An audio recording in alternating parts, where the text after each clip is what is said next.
Hello everyone, ये है UPSC 2026 का एक इन्वायरमेंट का स्पीसीज से जुड़ा हुआ क्वेश्चन। यूपीएससी स्पीसीज से लगातार क्वेश्चन पूछता रहता है और वहाँ से 2-3 पॉइंट से क्वेश्चन पूछता है।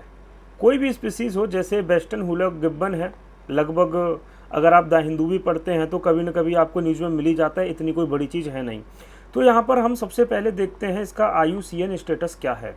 सेकंड देखते हैं भाई इसके बारे में क्या कोई इसकी कोई विशेषता है, अगर कोई इसकी एक खास प्रकार की विशेषता है तो वहाँ से क्वेश्चन बन सकता है। तीसरा हम ये भी देखते हैं कि ये भारत में कहाँ पाई जाती है, और साथ में अगर भारत के अलावा विश्व में भी पाई जाती है, वर्ल्ड में, तो वो कहाँ पर पाई जाती है। तो लगभग हम यह तीन ही चीज़ें देखते हैं।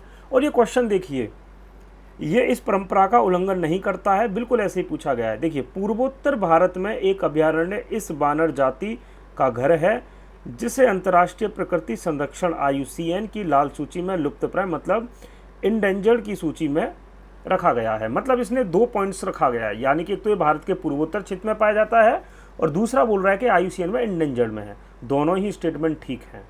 सेकंड वाला देखिए, उसके पास विशिष्ट वाहुगमन की क्षमता और वे आसानी से पेड़ों पर झूल सकता है। हल्का होता है ये काफ़ी, ये भी स्टेटमेंट ठीक है। बंदर की तरह होता है एक प्रकार से देखा जाए तो। तीसरा वाला स्टेटमेंट बोल रहा है कि गोरिल्ला की भांति वे मजबूत और स्थूलकाय होते हैं, गलत स्टेटमेंट है। गोरिल्ला काफ़ी हैवी होता है, ये बंदर की तरह होता है। स्पीसीज़ के बारे में आप एक बात ध्यान रखिए, अगर आप कभी भी स्पीसीज़ पढ़ते हैं तो उसको एक बार देखें ज़रूर कि वो कैसी दिखती है, उससे आपको आइडिया लग सकता है क्वेश्चन में।